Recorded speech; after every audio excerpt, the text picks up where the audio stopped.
Rakugo, SNS at work. Master, we've got a problem. What now? Did you get fired from your part-time job? No, I still have my job, but our reputation fell. Fell? What fell? The store's reputation. All right, what did you do this time? A part-time job scandal? No, it was SNS. Just a little. A little? Just a tiny chat in the restroom. Again? During work hours? Come on, let it go. It was just a moment. Only while flushing the toilet. That excuse is the most dangerous one. Look, everyone's addicted to smartphones now. When a notification pops up, your finger moves automatically. If you see a mouse, you tweet, "There's a mouse." Your knee moves by reflex. SNS posts don't. Somehow the store name leaked, and now it's on fire online.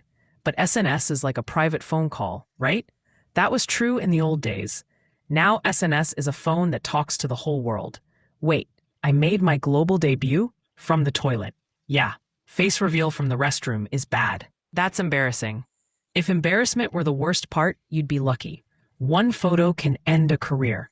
I didn't post photos, only text. I saw a mouse. Hey, your account has photos of you wearing the store uniform. Anyone can tell where you work. You leaked it. That's an information breach. So even being a chat lady on the side is out? Of course it is, and that wouldn't pass a side job application anyway. But nobody warned me. That's the real problem. Isn't it kinder not to warn people? A kind manager ends up taking responsibility later and disappears. Wait, the manager gets punished, not me? Exactly. You take out your phone in the restroom, do your business, and your boss writes an apology letter. Sometimes a resignation letter. So if you use SNS at work, everyone becomes unhappy? That's right.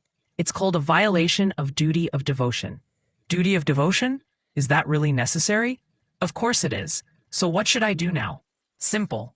Work during work hours. In the restroom, do what restrooms are for. And my phone, use it at home. That's the hardest part. Smartphone addiction. But if you put your phone in a drawer, work actually moves forward. No way. Yes way. Work. Don't use your phone for private reasons at work. Well, nothing we can do. And that's all for today. ありがとうございましたね。